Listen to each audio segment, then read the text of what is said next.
And we are live. What is up, everybody? Welcome to this week's episode of the podcast. I'm just getting everything set up and we'll be ready to go. Hope everyone's day's going well, week's going well. I hope you're not in my own shoes where the Browns are just a gigantic mess right now. Because honestly, it is just a gigantic mess in Cleveland right now.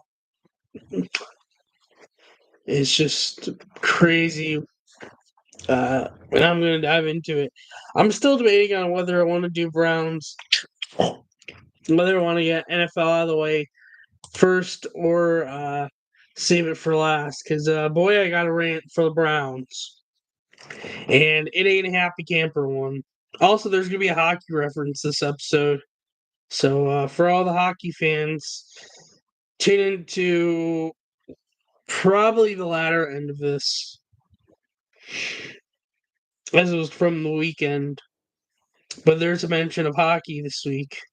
And no, it's not that I went to a hockey game. I wish I could say it was that I went to a hockey game, but no, it's not me having gone to a hockey game. Plus, hockey hasn't even started this year yet.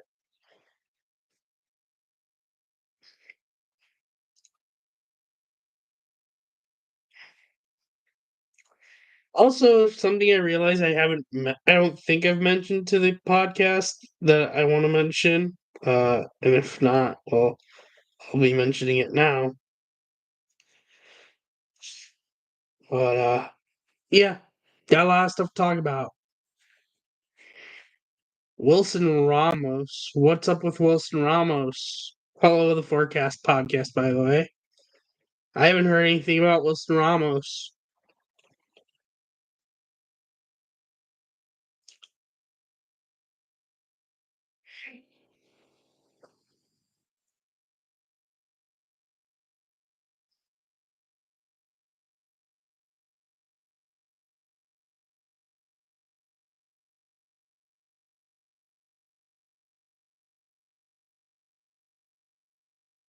Are you still there, Forecast podcast? Because I'd like to know what you're talking about. I just have no idea. I could also look it up, but I'm still setting up things. There we go.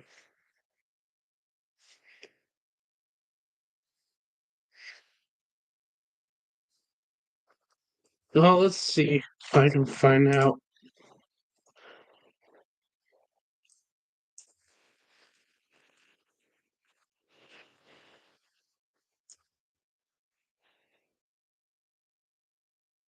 No.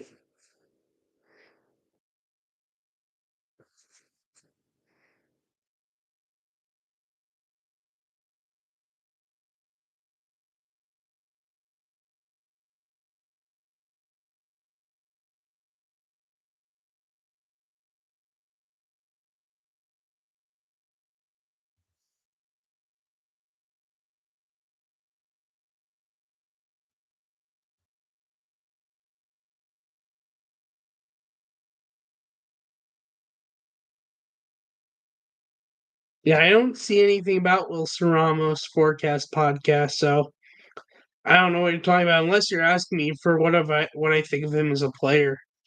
So if you can tell me what you're wondering about specifically, I can help you out. But either ways, let's get into this episode. Meanwhile, what's up, everybody? Welcome to this week's episode of Betting with Podcast. Thank you all so much for the support to this point. I very much do appreciate it. One thing I wanted to mention, because I don't know if I've mentioned this at all in podcast.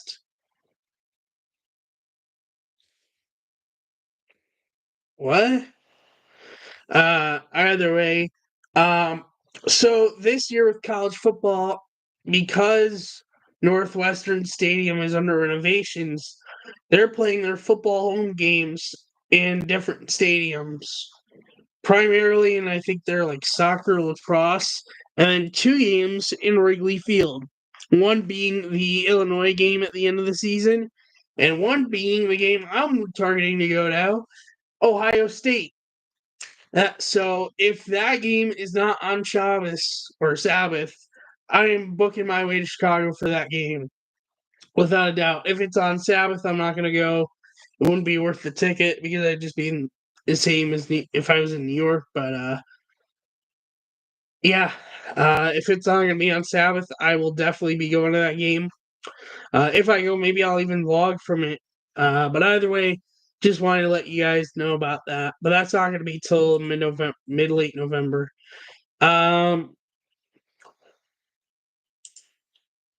Yeah, so let's get into we'll start with Immaculate Grid today. So sorry. Today's Immaculate Grid, up and across is Mets played left field minimum of one game and played right field minimum of one game. And going down is Red Sox, Nationals, and Pirates. Red Sox and Mets. Ricky Henderson, I believe, played for both. Yes, 2%. That is a good pull. Okay. Mets, Nationals. You know what? Since someone just mentioned him, and he actually played for both, Wilson Ramos, 1%. I will take that.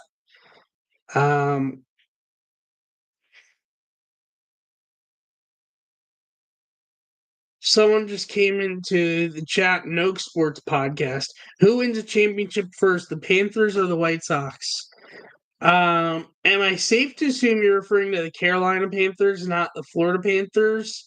Well, actually, probably would be because Florida Panthers just won the Stanley Cup Finals. Who wins the championship first? That's a good question. The thing is, the White Sox have also won championships in their franchise history. So, like, in some ways, I feel like the Panthers would be more wanting to get a title since they haven't won a Super Bowl at all in their franchise history versus the White Sox won in 1906, 1917, and 2005.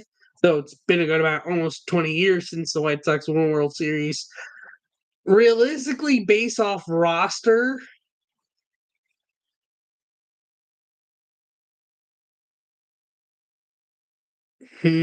that's a good question, actually. Um, and by the way, if you're ever watching this podcast live and you want to get involved in the chat, please feel free. I like when people come in and get involved in the chat. Like, feel free. Do not be shy. Um, I also the other thing is like, you know what? But then again, because then again, if you're comparing owners, really both owners aren't great. Uh, I guess you could say the White Sox have had more recent success, being 2020, 2021. But then again, that didn't get them that far. At the end of the day, they only won two playoff games between those two playoff years. And people asterisk 2020. Uh,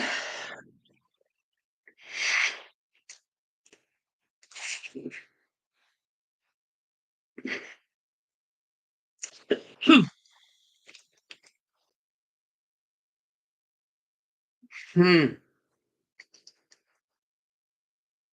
Honestly, just because I feel like they're not hitting as historic lows at the moment, at least, and because they haven't won a championship at all in their history versus the White Sox have, I'm going to say Carolina Panthers, but really I'd say that's a coin toss, and I think you can convince me either or way. Let me know what you think. Either way, let's get back to this. Mets Pirates here. I could go Starling Marte. I could go Jason Bay. Um, I don't think Melanson played for Mets. Um, Tony Watson, no. Josh Bell, no. Uh, no. Curious to see if maybe Josh Bell's played an outfield game for the Pirates because I know he's randomly had outfield secondary. Um,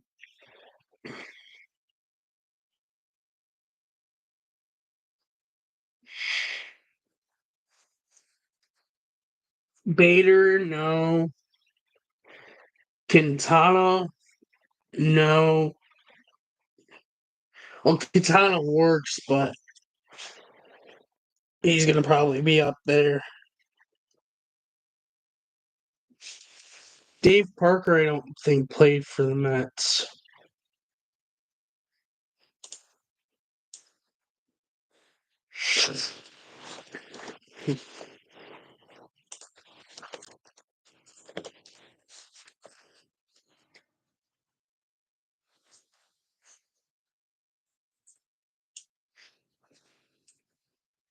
Um,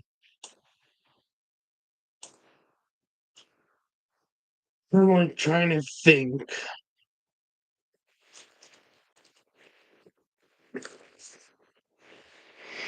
Think like random Mets that like could have maybe snaked in a year with Pirates.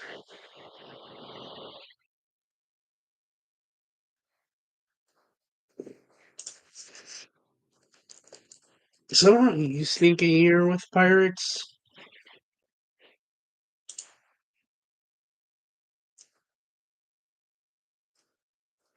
No. Kevin Mitchell did not play a year with Pirates.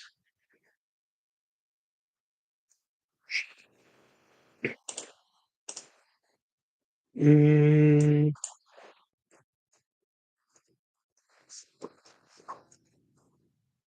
Wakefield, I don't believe so. Yeah, just Pirates and Red Sox. Uh,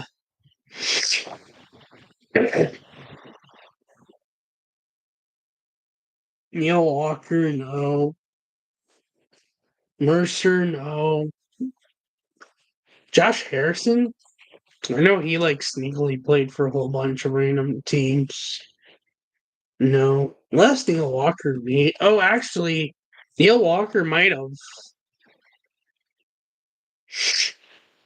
Yes, I actually forgot Neil Walker was a Met. My bad. I thought not, and then realized he did. 5%, I will take that. So now I'm wondering, did Josh Bell ever play outfield for Pirates? I can use him for either or. Or no, that's.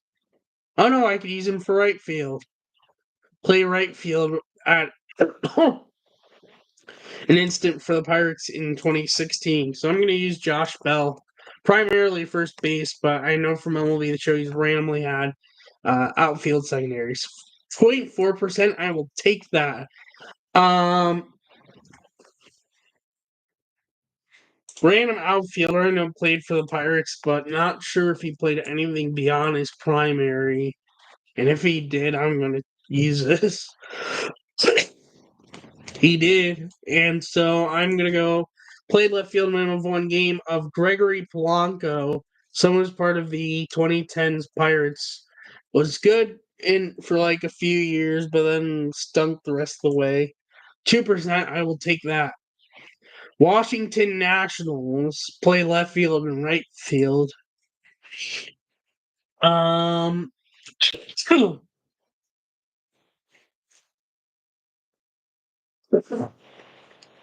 say Tim Raines for either.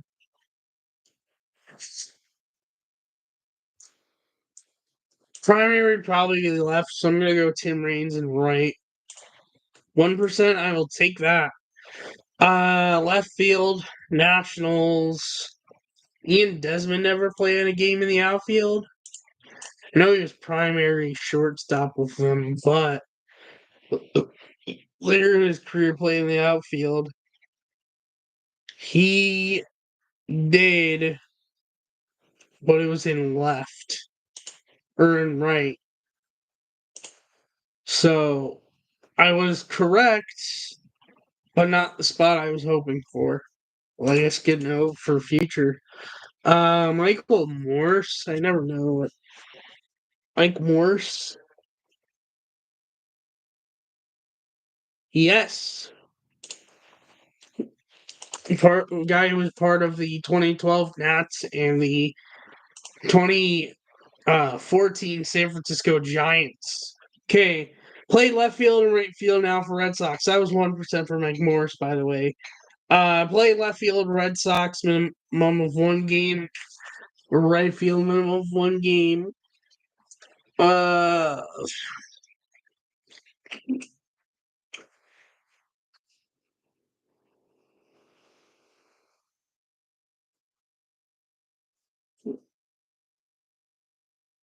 Trying to think.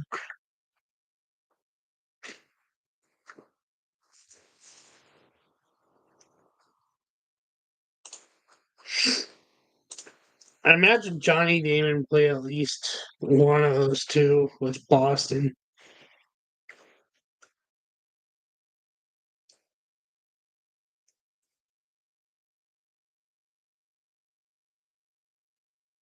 Or was it just center field his entire time with Red Sox? Never mind. I don't know. Let's sneak a random answer. I doubt this would actually be. Yeah, no. That was dumb. Oh, I could use Jason Bay for left field.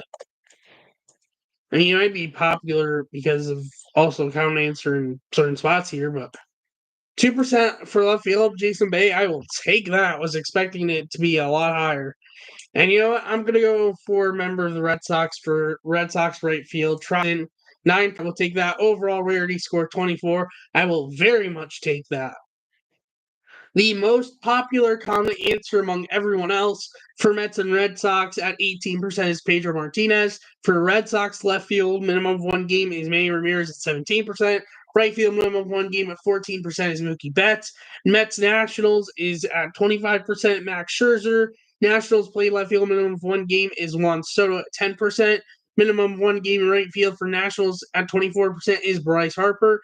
Pirates and Mets, most popular answer at 20% is Bobby Bonilla, which I actually had forgotten about that, which is kind of dumb that I forgot about that, being literally Bobby Bonilla and they connected to the Mets, and pretty sure his teammates with Bonds. That is bad for yet. And then Pirates, the minimum of one game in left field, of course, a high answer. 19% is Barry Bonds, and for right field, minimum of one game for Pirates, highest is Roberto Clemente at 18%. So that's the immaculate grid for today. Let's switch it over to. Let's do batter up first. Here we go. So they're going to show a batting stance, and I have to try to guess who it is. And I have 6 guesses to guess who it is. I like sometimes, if I don't know it off the top of my head, to just go random answers, try to get other details. So my first guess, which is kind of similar batting stance, but is nowhere near it, Nico Horner, is someone from the U.S. Also tells me that it's someone in the American League. Let's throw out Nolan Schanuel. It tells me it's the AL West, but it is not the Angels. It's not Bregman, is it? No, it's not even Astros. Jacob Wilson, not even in the system. Geloff, I don't think, but can at least give me an idea if it's an A. It's not an A, but it gave me the jersey number. So it's either a Mariner or a Ranger.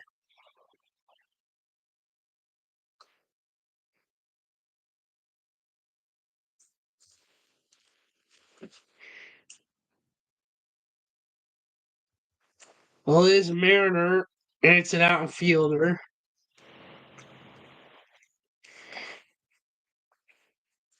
It's not Julio. It's not Randy, is it? No, I don't think Randy is 20 anyways. It's not Haniger either. I'm going to say Randy. I don't think it's Randy, but that's the best guess I've got to mind with the Seattle Mariners outfielder. It is not Randy. It is Luke Raley. I forget he's a Seattle Mariner. All right, tough L, but it is what it is. So except it's pitcher's motion. I do not even have to think twice about this one. That is way too obvious. That is Kenley Jansen of the Boston Red Sox, former Dodger and Brave. That is way too obvious. It's hard to hide Kenley Jansen's pitching. I said batting stance. Ugh. But yeah, that was easy. So I got 1 out of 2 out. Let's stop sharing with batter up. Let's go to now share. I also realized I got to start recording for audio. Let's go to Immaculate Draft now. So I'm giving 9 position spots, trying to get the answer to each trivia question, and they'll give me a player with overall based on whether I get it right or not.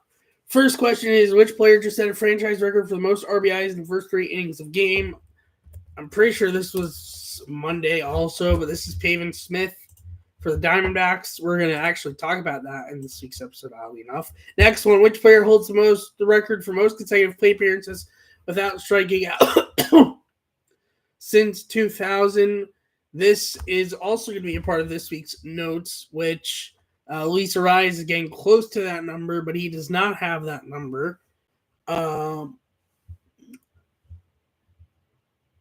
Where is it?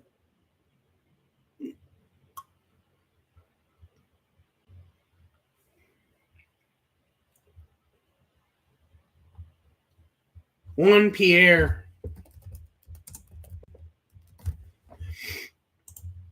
There we go.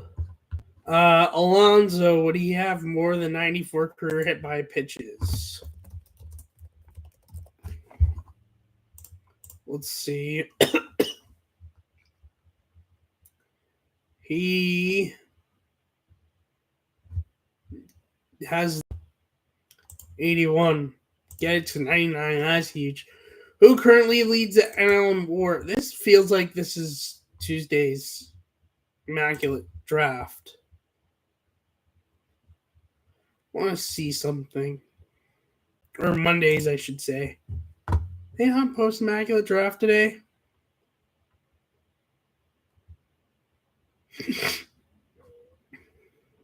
Apparently not. That is strange.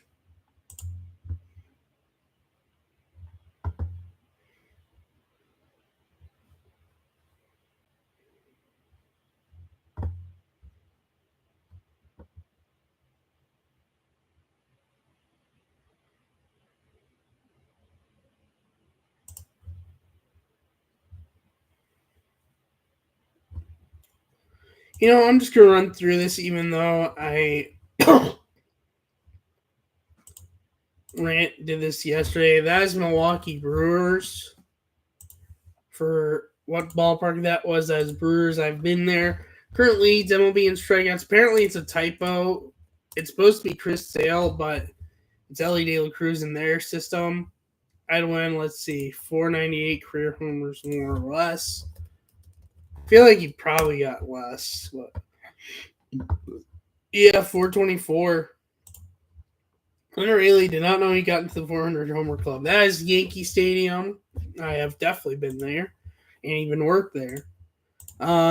Which team did Ruth last played for? The Boston Braves. That is AJ Pollock. And then Shota, which we're actually going to get into that during this week's episode. Eloy, career batting average. I forget what the answer to 270 lower. I forget the answer to this question was. Google.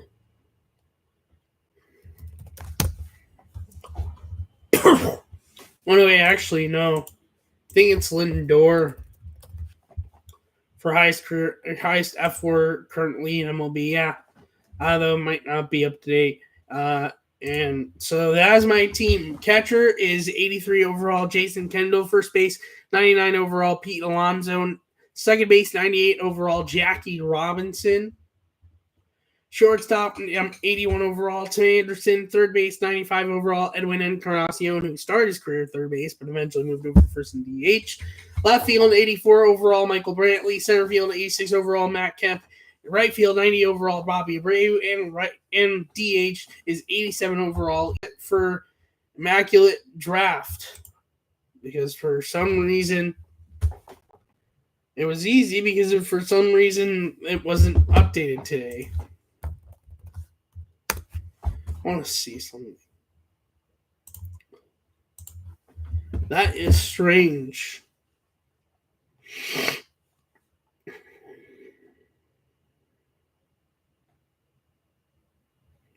Oh, I didn't see this. They're taking a break. Apparently, no new questions. Check Twitter for updates. Oh, well. Sorry I ran through that, but it was literally just from yesterday. I didn't see that until just now. It was posted there. And I am sometimes just dumb. Oh, Lord.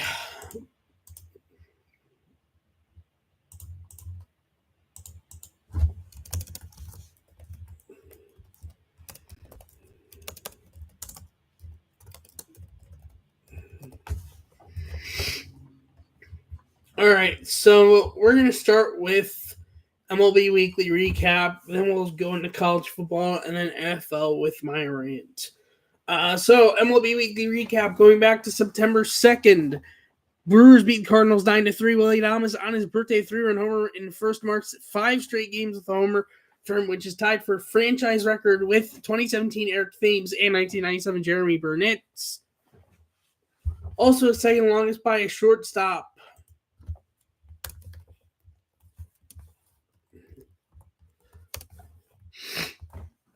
By shortstop since 1900. Jackson Churrio's Grand Slam homer in the 6th makes him the youngest player at the time of his Grand Slam.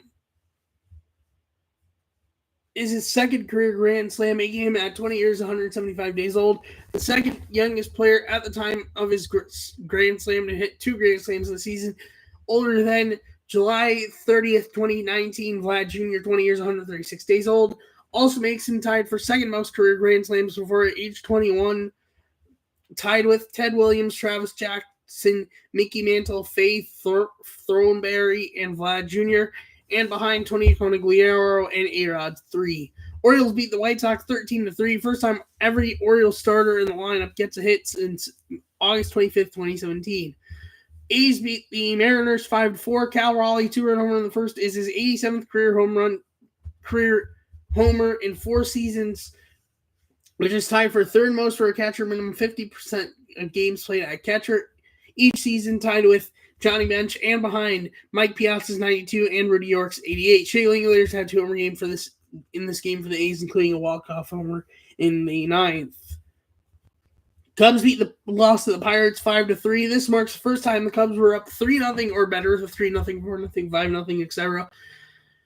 in the 8th inning at Wrigley Field, so at home specifically, only to blow said lead in 1 inning and lose the game since the Steve Martman game, 2003 NLCS Game 6 versus the Florida, at the time now Miami Marlins, which is just crazy and sad fact, but that game in 2003 doesn't affect me as much since 2016, admittedly. That is it for September 2nd. For September 3rd, Phillies beat the Blue Jays 10-9. Schwarber's leadoff home run on the third pitch of the game is 12th this season from the leadoff spot, which is most in Phillies history, passing himself from 2023. Also tied for second most in the season in MLB history behind 2003 Alfonso Soriano's 13. And behind 2023 Mookie Betts, 2022 Jose Altuve, 2019 George Springer, 2007 Alfonso Soriano, and 1996 Brady Anderson. Might supposed to be tied, or ahead of.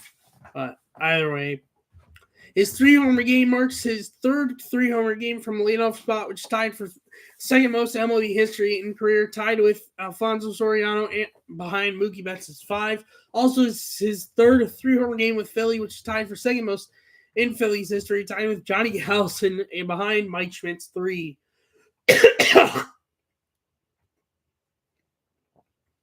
Might be supposed to be 5, I think, not 3.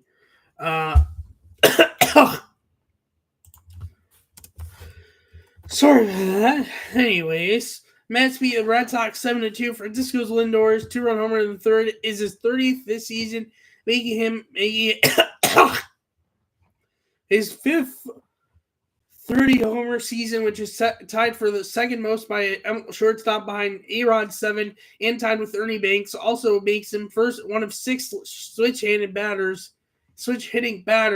with at least 5 30-homer seasons, joining Mickey Mantle, Mark Teixeira, Chipper Jones, Lance Berkman, and Eddie Murray. David Peterson had 8 strikeouts through 4 innings, which is most by a Mets pitcher on his birthday since 1901, passing April 28, 2012, Dylan G. 7. He also became the 24th pitcher with 10-plus strikeouts on his birthday.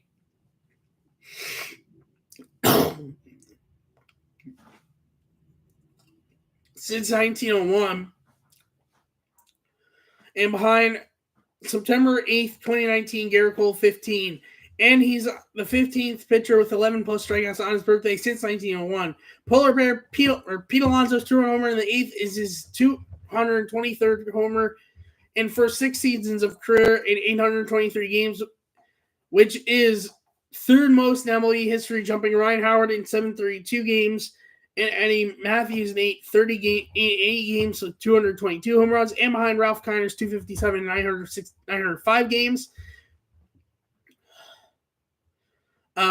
And Albert Pujols 250 home runs in 933 career games. And then Braves beat the Rockies 3-0. Chris Sale became first Red Sox / Boston Braves / Milwaukee Brave / Atlanta Braves pitcher since 1912 to allow 2 or less earned runs in 15 straight starts, passing Lou Fetty's 14 in 1939. Hold on a moment.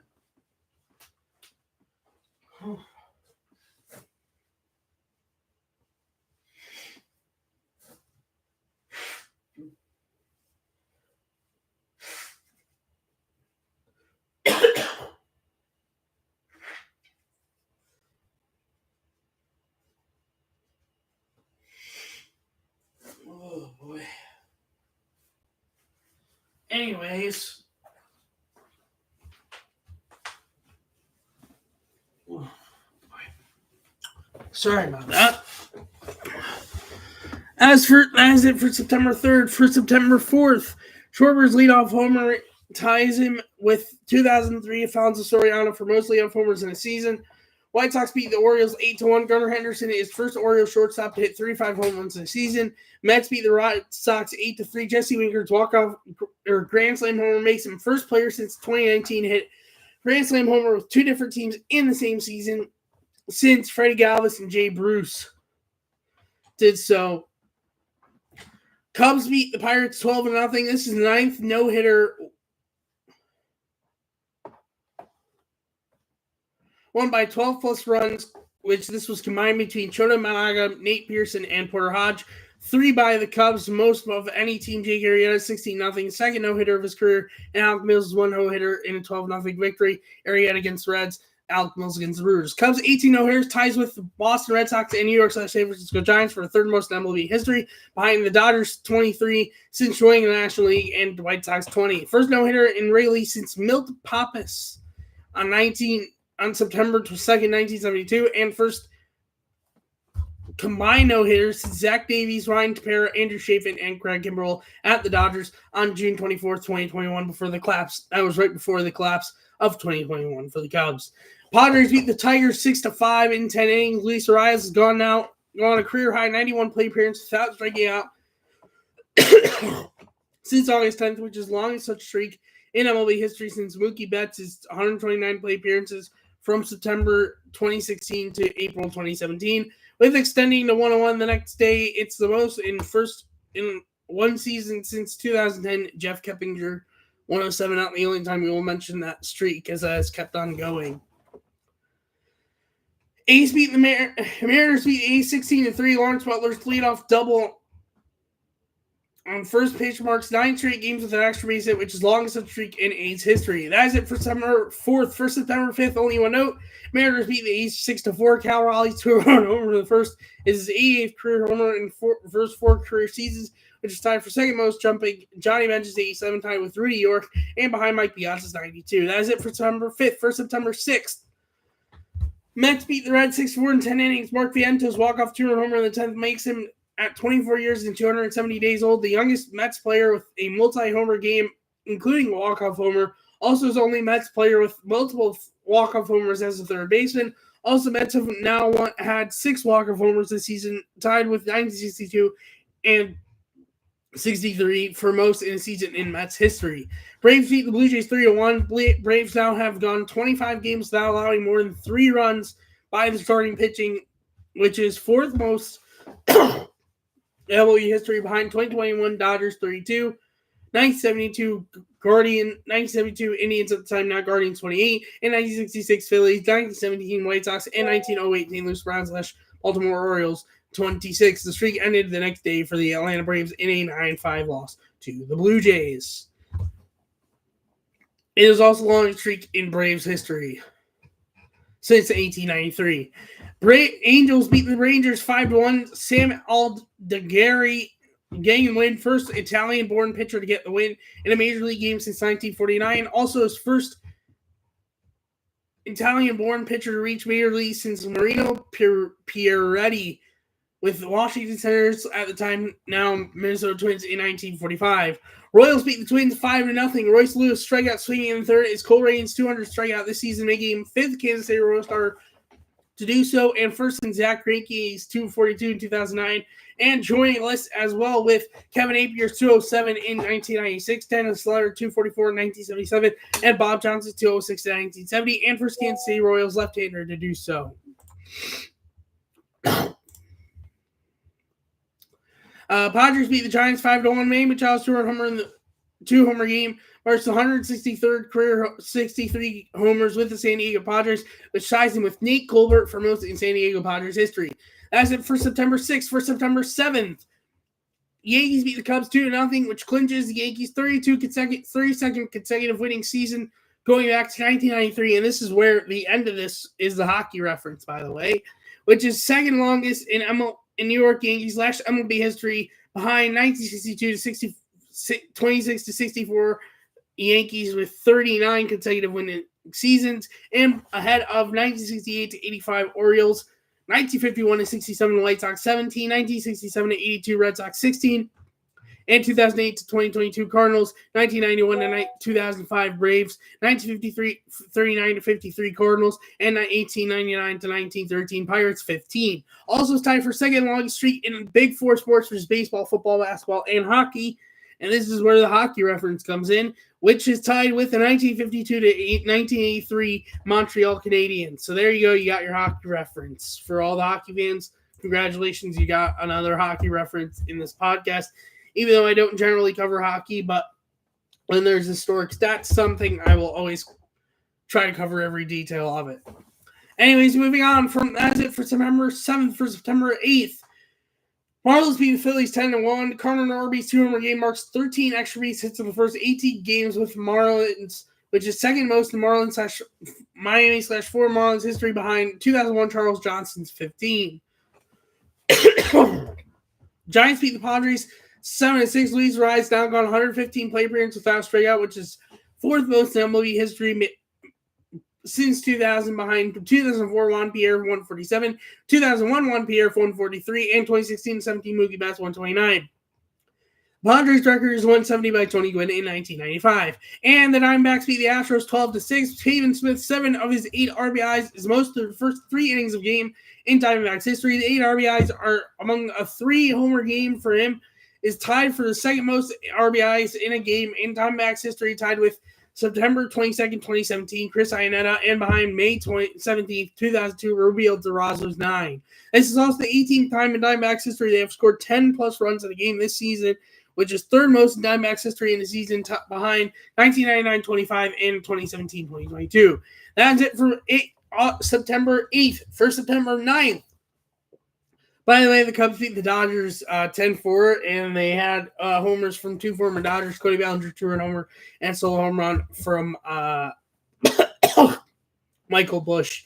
I didn't write that down, but just thought I should know that. But either way, Pirates beat the Marlins 3-2 with 9 strikeouts. Paul Skeens has 151 strikeouts in the first 20 career appearances, which is fifth most since 1900, behind 1998 Kerry Woods 179 with the Cubs, 1995 Hideo Nomo was 175 with the Dodgers, 1984 Dwight Doc Gooden's 162 with the Mets, and 2002 to 2003 Mark Pryor's 154 with the Cubs. Also with a .99 whip, he is the third pitcher with 135 plus strikeouts and a sub-1 whip in first 20 career plate appearances for Pirates rookie since 1901, most strikeouts and second lowest whip, joining 2012 to 13 in general baseball, Matt Harvey's 144 strikeouts and .97 whip, and 2010 to 2012 Steven Strasburg's 135 strikeouts and .97 whip.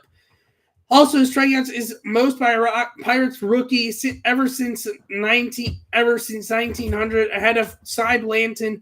It's 142 in 1935, and Chris Benson's 139 in 1999. Also, his 2.10 ERA, minimum 100 innings pitched, is third lowest for Pirates rookie since 1900, behind Babe Adams' 1.11 ERA in 1909, and Red Witt 1.61 ERA in 1958. Also, his .99 whip is the second lowest among Pirates rookies since 1900, minimum 100 innings pitched, ahead of Hank Robinson's 1.01 ERA, 1.01 whip in 1912, and behind Babe Adams'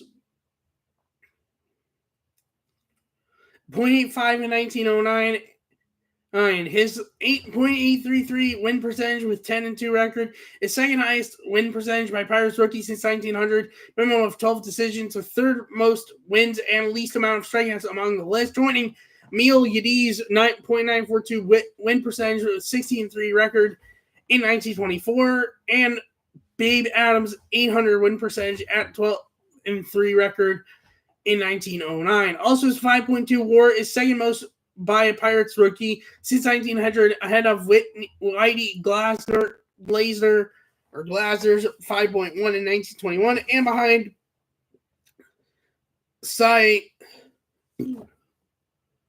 Blanton's 7.2 in 1935. And last note before we dive into standings in today's schedule, which are games that have just begun, actually. Red Sox beat the Orioles 12-3 with a solo home run in the seventh inning. Santander now has 40 home runs this season, which makes him the first Oriole to do so since Mark Trumbo's in 2016, where he hit 47, which led MLB. Also, his eighth switch hitting batter with 40 home runs in the season, joining 2006 Carlos Beltran, 2002 and 2006 Lance Bergman,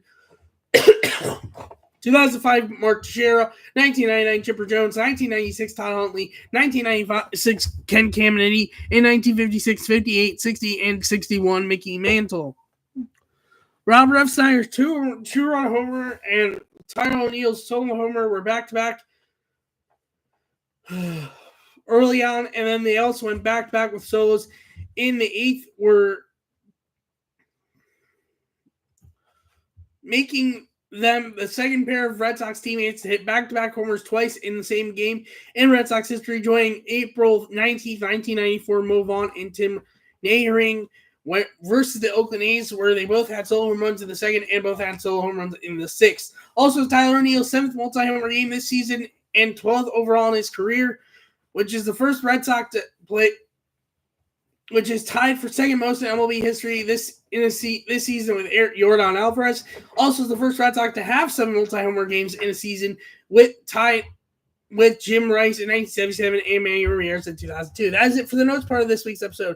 Now, for standings update, going into today's games, which only some have started, none have been completed yet.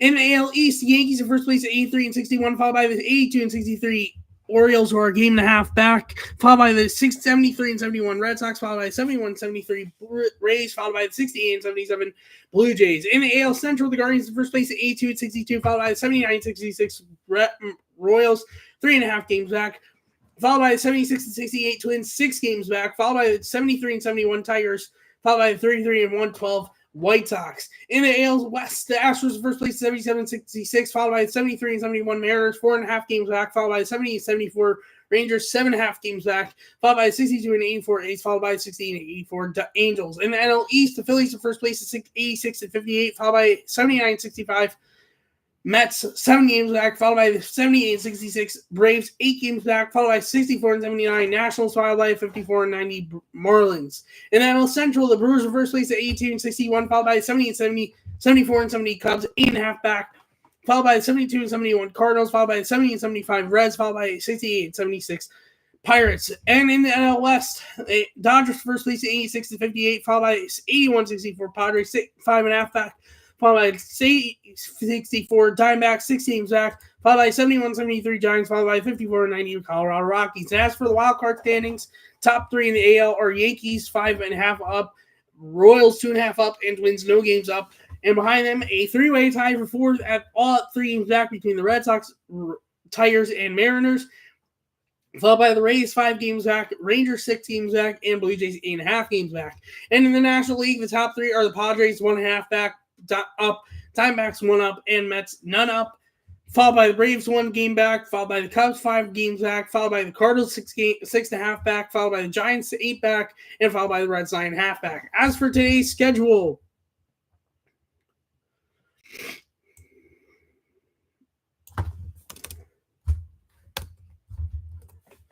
let's go here. So some games have started, some games are getting ready to start.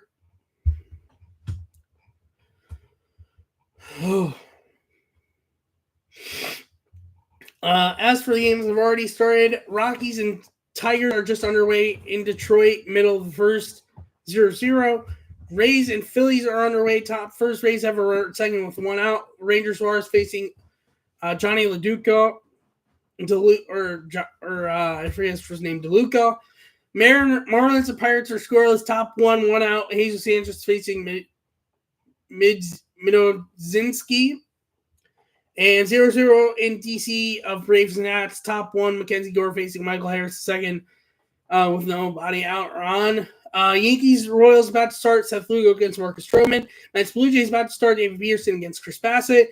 Orioles Red Sox about to start. Albus Rodriguez against Carter Crawford. And as for the games that are not about to start and will be starting pretty soon, Angels at Twins at 7:40, Griffith Canning against Pablo Lopez. Guardians at White Sox at 7:40, Ben Lively against Jonathan Cannon.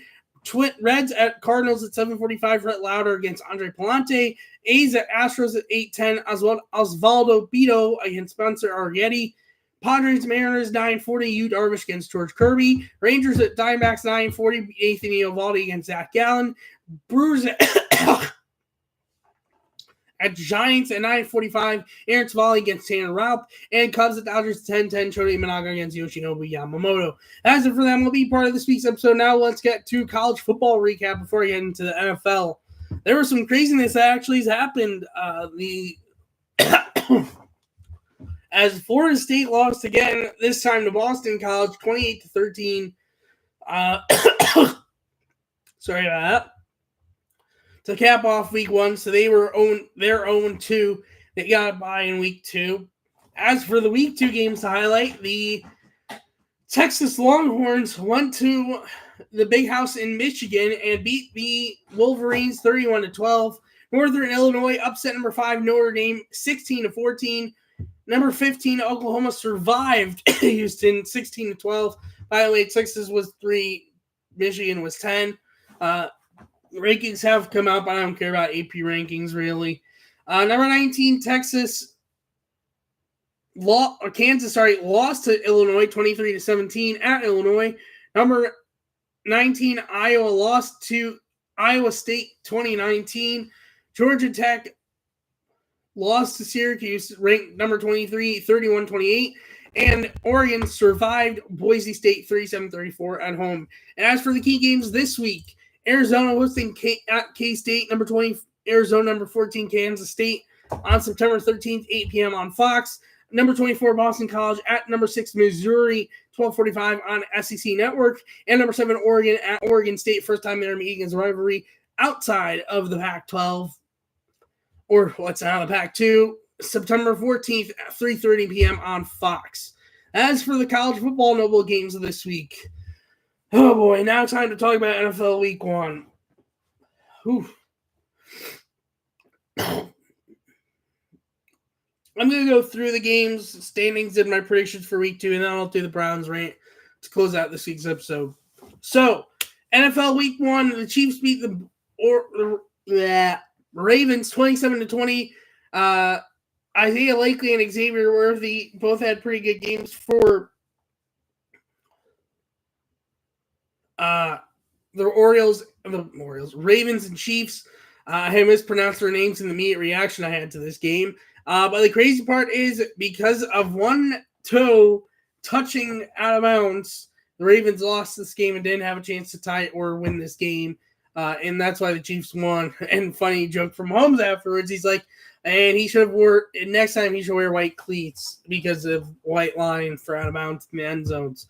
Either way, in the first game in Brazil ever, the Philadelphia Eagles survived the Packers 34-29. Jalen Hurts had 3 turnovers, 2 picks, and a fumble in the win. Saquon Barkley had 3 touchdowns, 1 catch, 1 receiving, 2 rushing.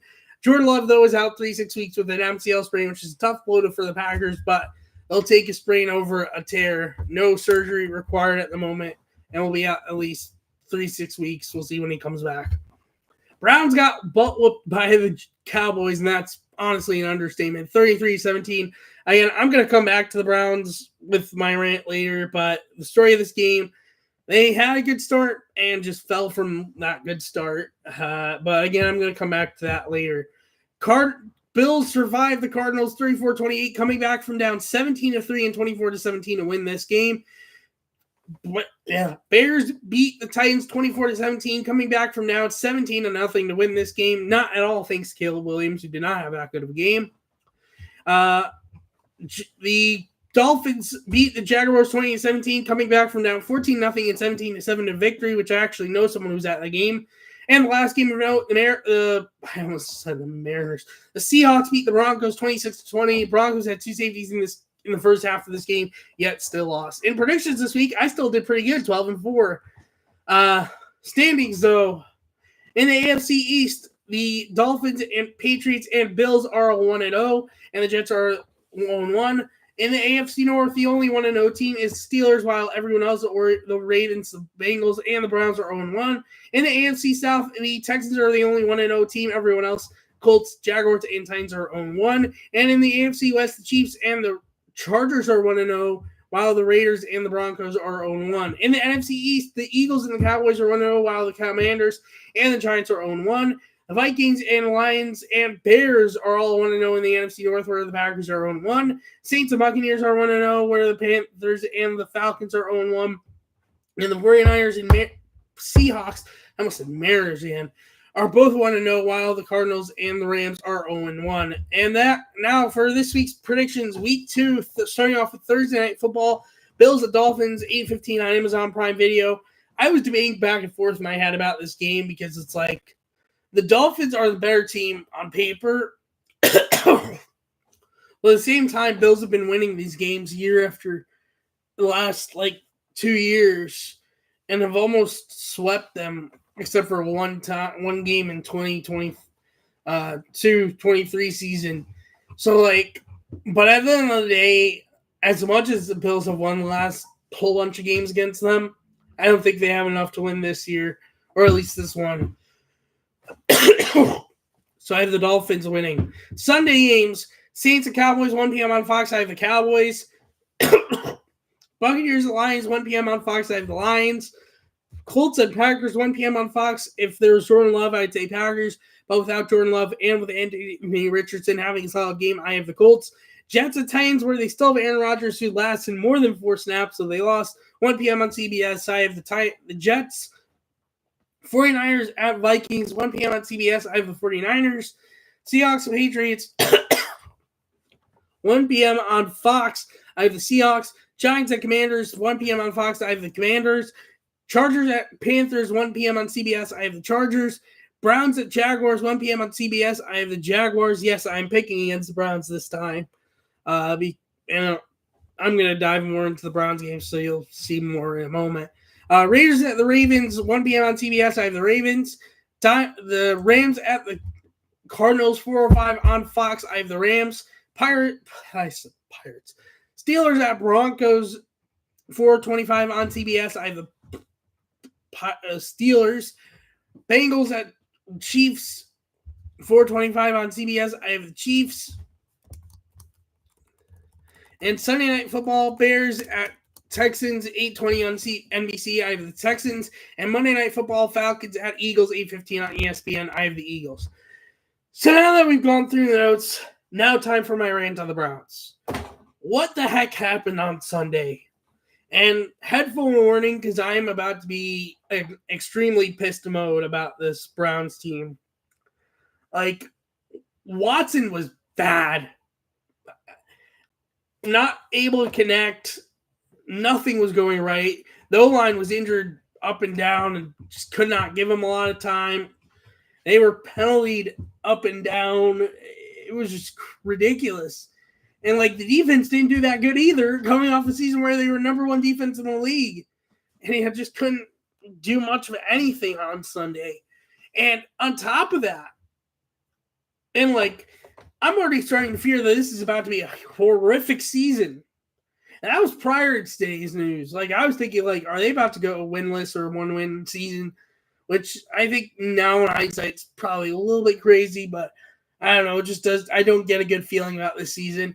And on top of that, today comes out that Deshaun Watson has a new lawsuit that, if it leads to suspension, could actually void his contract, which means if that happens, it's probably be Jameis Winston starting, which isn't ideal, but I take it over Watson, honestly, if he's still going through issues of lawsuits with this whole mess.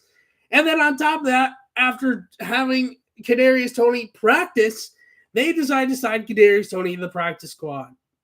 I get that they're dealing with injuries here and there, but Kadarius Toney cannot be the answer. I'm sorry. Do you see in this dude, Stefanski or Barry or whoever? What do you see in him? He does not have hands. His hands, as quoted from a content creator I watch, are just for decoration. They are not proper hands for catching footballs.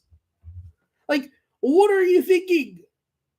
I'm sorry, but that is ridiculous. Injuries or not, that is the last guy that should be signed to a roster. Honestly, the Chiefs were right to cut him, and anyone else was right to not sign him. And I'm just pissed because it's like terrible start. Then the Watson news, and now Kadarius Toney. It's just like, yeah, it's okay that at least he's on the practice squad, but it's like still, he shouldn't even be signed in the first place at all. Like, I'm just utterly frustrated at the start of the season for the Browns. I don't even know what to say anymore. Like, I'm lost. And that's why I'm picking the Jaguars, because honestly, they looked a lot better this week, even with blowing that 17-7 and 14-0 lead to the Dolphins, than they were expected to look this season. And honestly, I'm scared for the game on Sunday. Browns might get their butts whooped again. And the difference is, this game is in Jacksonville, where the first game is in Cleveland. I don't have anything more to say on it. Brady had a decent job in the booth for his first game. But then again, I wasn't paying attention much to it, being the Browns were just getting their butts whooped. And that's it for this week's episode of the podcast. Oh, I don't rant much, but I just had to get that off my chest. Thank you so much for watching and listening. If you're new on YouTube, leave a like, hit the subscribe button, leave notification bell so notify when I go live and or post a new video. If you're new on audio file podcast, leave a review, hit the notification bell so notify when I go live and or post on there. Thank you so much for watching and listening. I do not know when next week's episode is going to be because I might have an event on Tuesday to attend to instead. So if I don't have that, I will be having the episode on Tuesday. If not, it might be pre-recorded Tuesday or it might just be a different day of the week. But I still hope to put out an episode. Just not sure when it will come out. But we'll see you next week's episode 139. Bye-bye. Oh.